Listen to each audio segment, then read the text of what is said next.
Welcome to Simulator Review, helping you find quality flight simulation with the world's most comprehensive listings and reviews of simulators.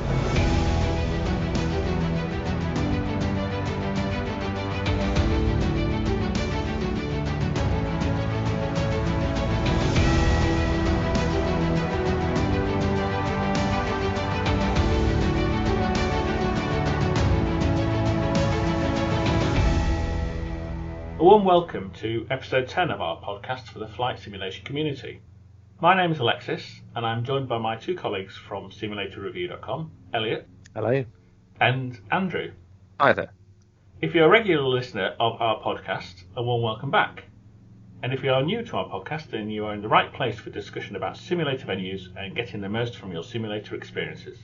We're very pleased you found us, and we hope you stick around. If you want a great introduction to us and our website, simulatorreview.com, do have a listen to episodes 1 and 2. In this episode, we'll be looking at one of our Blue Pin featured reviews for a simulator which we have visited. We have previously looked at simulator adventures and real simulation in the UK and Delta 5 in Brazil. In this episode, we'll be looking at Jet Sim School in Peterborough in the UK. As well as chatting about the review itself, which you can read on our site, we want to give you some of the background of our review and some discussion on what we thought the venue was really like. Before we get on to Jet Sim School, it's time for our regular simulator news update, where we cover news at simulatorreview.com and in the wider simulator community. And for this, we go over to Elliott. So Elliott, what have you got for us on this episode of the podcast?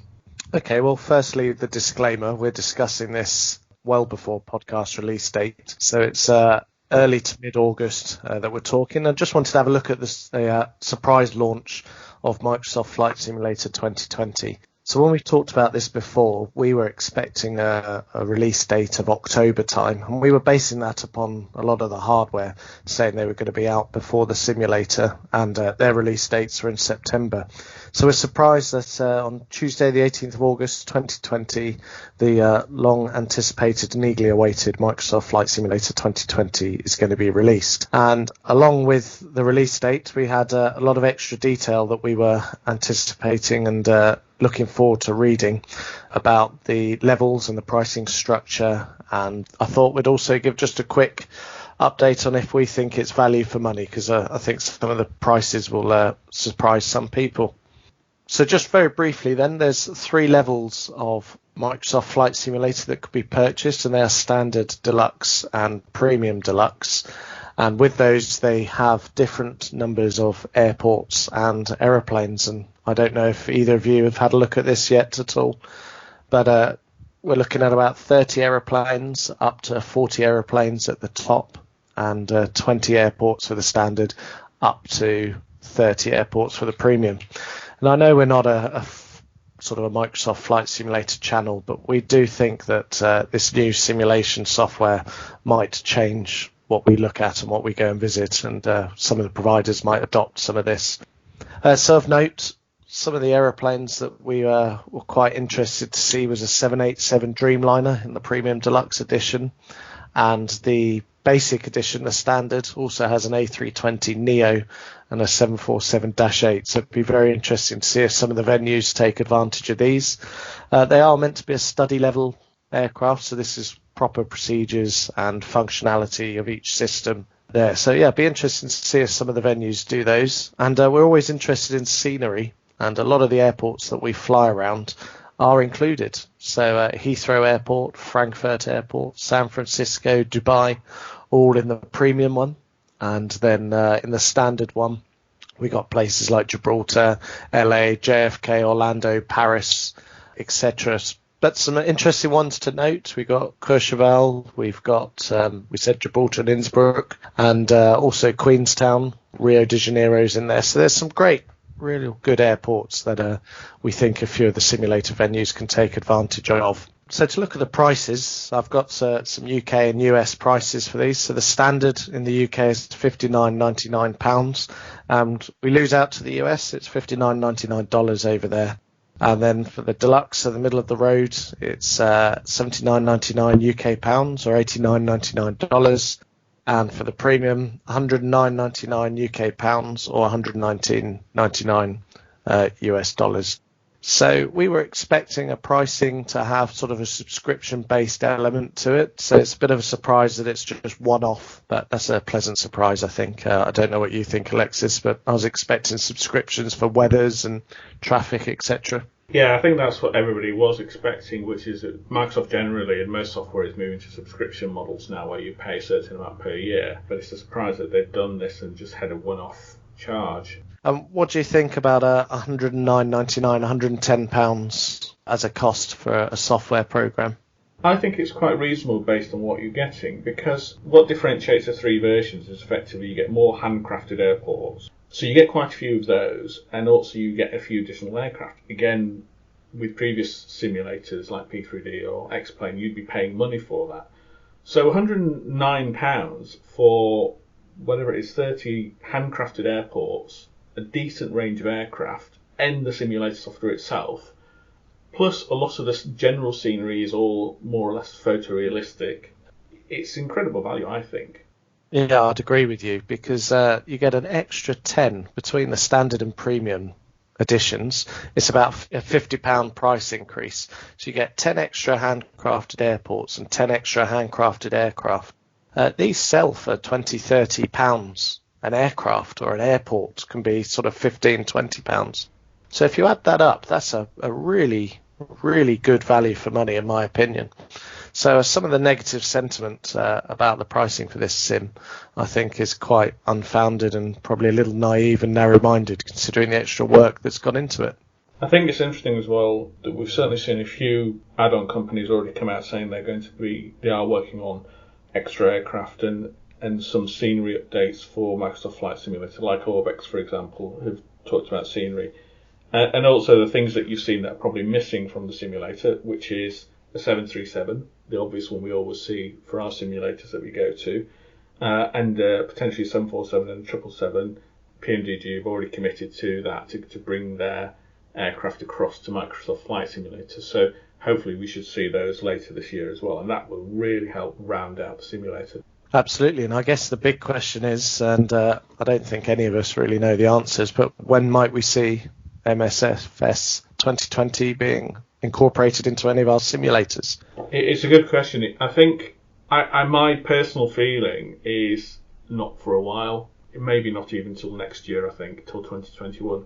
Simply because a lot of the venues, most of them tend to run off P3D and using ProSim as a kind of a link between the hardware and the simulator. I don't think ProSim have come up with their Microsoft Flight Simulator compatible software yet, although they're working on it. And I think as well with most simulator venues, because they're being run as commercial concerns, there's a reluctance to kind of jump ship into a new software package immediately, because, you know, if anything happens, if things aren't compatible, if hardware doesn't work with it, you've got customers queuing at the door, you know, who you're not able to provide a service to as you want to. But it'll certainly be interesting when they do. It'll be interesting to see if it throws up any other sort of categories of simulator for us to go and visit. I mean, with the biz jets and the large single-engine piston aircraft, it'll be interesting to see if this generates a new category of simulator for us to visit. Absolutely. That's very interesting news there. And at the time of recording, Microsoft Simulator is imminently about to be released. So hopefully in the next few months, some of us might be able to have a try of it and see what we think as well. So maybe something we'll discuss in a future episode. So we'll leave simulator news there for this podcast. Thanks as always to Elliott, and we'll look forward to another simulator news update in the next podcast. This week's main topic is a discussion about one of our Bluepin featured reviews, and we have chosen Chetsim School near Peterborough in the UK. If you've listened to previous podcasts, you'll know that these featured reviews are our top category, where we've been to the venue and done a thorough in-person review to really bring you all the detail about what the venue offers and what the simulator is like. This is a venue that Andrew and Elliott went to last year, and it was actually one of the first places we visited and reviewed, so it has a special place for us. So let's start off with what interested you about this sim and why you wanted to visit. So perhaps Elliott, you can start us off on that. It was a recommendation to go and visit this simulator. We visited SimFest and spoke with the owner there.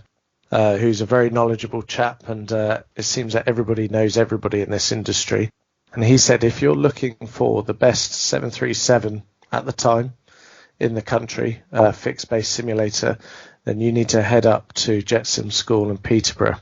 So we made contact. We had a very enthusiastic response, and as soon as we could, we headed up to Peterborough to go and meet the staff at Jet Sim School and the owner. Yeah, they certainly do have a good reputation in the UK, and I have to declare I've been there before a few times. I certainly am not surprised that it was certainly a simulator we were interested in visiting at the time. In terms of, obviously, the main thing we look at, the simulator itself, as you said, it's a 737 fixed-base simulator that they've got there. So what are the things that immediately struck you about the simulator, and what did you feel about it? So, Andrew, perhaps if you could comment on that. Yeah, thanks, Alexis. I think 3 areas that we particularly noted. It was certainly the simulator functionality. It was a really nice setup with pretty much most things in there working, which isn't always the case in these fixed-base sims. The visuals with their wraparound, I think 220 degrees, really nice detail, nice smooth movements in the graphics, no real gaps in those areas that occasionally have the blurring of the pixels and things. And the cabin section, I think, is a really nice feature too. I think 8 seats, is that right, Al, with their cabin section? Yeah, it might have been a little bit more, actually. I can't remember with that one. Yeah. But the cabin section was definitely my favourite feature of the whole simulator there. It really grabs you, doesn't it? When you sort of walk in, you look right, and there's a cabin section. It's most unusual to see it, and done really nicely too. With it, was just a couple of chairs poked together, it's proper airline seats. So you enter through a cabin door, and all of a sudden you're in the cabin, and you turn left to enter through a realistic flight deck door, or fantastic. So that really adds to the immersion of the environment, and sort of once you then into the flight deck itself, a proper setup there, and the functionality, the movement of the controls, the feel of them, that was all very good, and particularly the visuals with that wraparound, I think, were excellent. So those are the sort of 3 things that struck me, and we certainly noted that in our review from there as well. And so how was it to fly? I mean, we look here, both of you two have flown 737s in real life before. Did you have a chance to fly it, and what did you think of it when you did? Yeah, I think I was left seat, which was a bit of a weird location for me, other than podcasting, of course. So, sorry, the instructor's name I completely... Malcolm. Thank you. So he did most of the flying, actually, because other than being rubbish in the left seat, but it was just good to see how the aircraft was responding to the control movements and things. We had a little taxi around just to see how that responded, which was pretty good. Obviously, simulators, even the full motion setups for the airlines do struggle with the taxi function and our brains being convinced by that. But otherwise, the MCP and all that all worked as it should have done, and you didn't feel sort of any dead bands in the movements. The rudder steering of the pedals, that all felt good, and everything else worked as it should do. Flat movements, speed brakes, thrust movements. Yeah, just commenting on the visuals. Obviously, it's not a collimated simulator, and as we've said before and stressed before, collimated is very, very rare to find. However, we didn't particularly notice much difference, did we, when flying it around? Sometimes with non-collimated sims, you really feel like you're skewed, or not flying in a straight line or taxiing in a straight line from each seat, because the view tends to be justified into the middle. But certainly from standing behind you when you were in the seat, Andrew, I didn't feel too much skew or skidding sort of aspect. Yeah, that's a good point. And, we've got a couple of photos there on approaches. I think it didn't look like we were, off the center line and be putting it on the grass type of thing, which is a little extreme. But sometimes with the other setups, you can feel slightly uncomfortable not being where you think you should be in the sky. So, no, that wasn't any major detraction from the simulator and its visual setup. Another comment on the realism of this place, or this simulator, I should say, is the system functionality. So, for example, the air conditioning packs, when you turn those on and off, it correctly has the correct functionality and the correct noise levels, which is really nice. And this is also echoed back in the cabin, so you could be sat in the cabin seats, where I spent a little bit of time looking out the windows, which I'll come back to in a minute. But if the air conditioning packs were turned off, it also went quieter in the cabin, as it would on the real aircraft. And also they call them butt kickers or rumble strips. They had in the seats there, so when you put the gear down or use the speed brake or system selection, it gives you a bit of a rumble crossing over a centerline light perhaps on the runway. You also felt that back in the cabin as well. So when the gear went down, you felt a good clunk with the doors unlocking and the gear locking into place. Yeah, they've really gone to a lot of detail and thought into building that immersion in that you are in a real aircraft as best one can, attached to the ground. And there's a lot of detail and they were continually developing and working on it as well. But a very convincing setup. Yeah, it's very nice to look out of the window. So say at the front, Andrew was landing, I think it was Stansted that we were flying. And if I looked out the window on my side, it would be the actual view that I would get if I was in the aeroplane. So the cabin windows were displaying the scenery around Stansted Airport. And as we were taxiing in, I saw Stansted Airport in those windows. So a really, really clever cabin section. Was that, starting to think of our reviews, is that the only one we've seen with that setup? Yeah, we haven't seen another one with the windows showing you where we are. I mean, if someone out there knows of another place with that, we'd love to hear about it. Certainly we'll get that noted on their review page. But yeah, very impressive that. That's a great thing to emphasise, is that you've obviously mentioned the cabin, but it's not simply just the seats and having overhead bins and that. I think, as you say, when you turn on the packs, there is air conditioning effectively that comes into the cabin, so it's almost like real life aircraft. And it's great because the people who are not actually flying are still involved, still in the aircraft, still feel part of it, rather than just feel, they're sat in reception kind of waiting for their turn, if you like. So moving on to the venue itself and the location and the other aspects of what you found there, what were your feelings about that? So we'll mention now that the owner, Jonathan's been in touch with us and said that he's using this downtime that we've had recently to move locations. So we'll chat with the location, or chat about the location that we visited and went to. But as we talk, Jetsim School has been moved to a new improved location, which will be able to house another simulator, better classrooms, etc. And we've been invited to go and visit and update our review once that's been done. So we'll keep you posted with those developments. As for what we saw, which is what we can comment on, the venue is located centrally in the UK. Peterborough is quite a centrally located town, and it's got good motorway and transport links there. So it's situated on an industrial estate in a unit, which is very typical for these sort of sims. We parked right outside the door, which was all well signposted, and you enter into a reception and a lounge area, which is also where the briefings are taken part. There's a nice sort of refreshment station, kitchen area, usual facilities that you need, and also then you've got access to the cabin itself, and then from the cabin you move either into the seating area or the simulator itself. There was a note, and we were told that the number of visitors is chargeable, so you can have someone with you to accompany. So especially if you're a youngster, that's a good idea. But any additional ones, so if you're bringing nan and granddad with you, or mum and dad, it does say that extra spectators are chargeable by the venue, which is a little disappointing to see. I'm not sure how rigidly that's enforced, but it's not something we've seen at any other venues. So in their business defence, I guess a little bit, if I could do there, would be, I guess, because they're providing that extra cost and environment, which isn't free in that cabin setup, that does cost their business. So if that's a value to someone, I could see that catching perhaps a few people out, though. But there is free waiting area. So if you want to be a bit more immersed in the simulator itself, that costs a little bit. If you just want to sit out by the refreshments and sit on the couch and things, there's obviously no charge sitting there. But yeah, it's a little different. But then again, the setup's different to what we mostly see as well. Absolutely.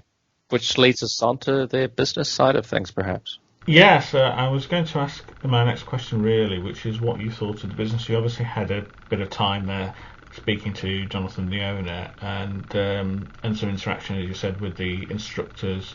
So what was your feeling about the business, about what they're offering, about the kind of welcome you got, and your overall feeling? Well, I think Al touched on the welcome a little bit earlier too. Really warm, professional, welcoming, friendly. That's all the good description of their approach, and very consistent. So their written communication, the phone calls and meeting them in person was a very consistent experience for us. That's a really big plus. Their target is, you can see on their website, which we have linked from our review page, is airline pilot training, the simulator experience sort of gift voucher market, and then the corporate or group events type team building experience. We can see, particularly in the airline pilot training, they've got quite a range of offerings there. Virtual type rating, type setup, full preparation for airline assessment. These aren't cheap by any stretch, but then again, any airline pilot training is not cheap right from the start of that process. But they do offer you the ability to have a pilot flying or pilot monitoring as a current airline pilot. I think we noted in our review too, in terms of their simulator experience, it tends to follow a Jet 2 SOP model. But so you would need to sort of communicate with them what type of SOPs you're targeting, depending on where you're hoping to get into. And the instructor, Malcolm, isn't actually an airline pilot, but you and I were both very impressed with his procedural knowledge of the aircraft, and general hand. It was really impressive to sit there and watch. You wouldn't know that he wasn't a current airline pilot. Sure. In terms of his hand flying was better than the rest of us, certainly long haul. So he did put me to shame on that. But you're very good, and clearly very proficient in his SOP and handling. So that's a real positive there. The voucher system, they've got a range of different pricing available, and if you look on their website, it's all bookable online. They don't have a PayPal option, which I always like to have. I just feel a bit more secure with that, rather than entering all my credit card details or debit card details into a website. But setting that issue aside, and we haven't quite yet seen anyone offering Bitcoin as a payment, but maybe that'll come one day for a simulator venue. The gift vouchers, so there's different things available there. Just be careful on their airline pilot training range. It's generally the price plus VAT. In terms of the corporate market, there's not quite as much on their website about that, but it's, they're targeting team building, group exercises, reward type things for, say, the local office. So that's something they would talk to you if that was something of interest. So those are their three target markets. One thing I do like, though, is their cancellation policy. Some venues are more restrictive on this. Theirs is quite good in that you can get a full refund as long as it's more than 24 hours or 24 hours or more from when you've got your booking. So I think that's quite a nice feature. It gives people a lot more confidence, particularly everything that's going on when we're recording this in August 2020. Those things can be a bit trickier depending on what government policy is on the day. So, yeah, it's very generous. Very generous. Yeah, very good. And so, Elliott, your thoughts? I suppose the question always comes down to would you spend your own money, and does it really qualify as what we would think of as one of our gold standard venues? Yes, is the short answer. I think it's a very, very good venue with a realistic flight deck, a realistic cabin simulator, excellent staff, a good venue setup, and conveniently located. So we now have a 737 in Scotland that we recommend.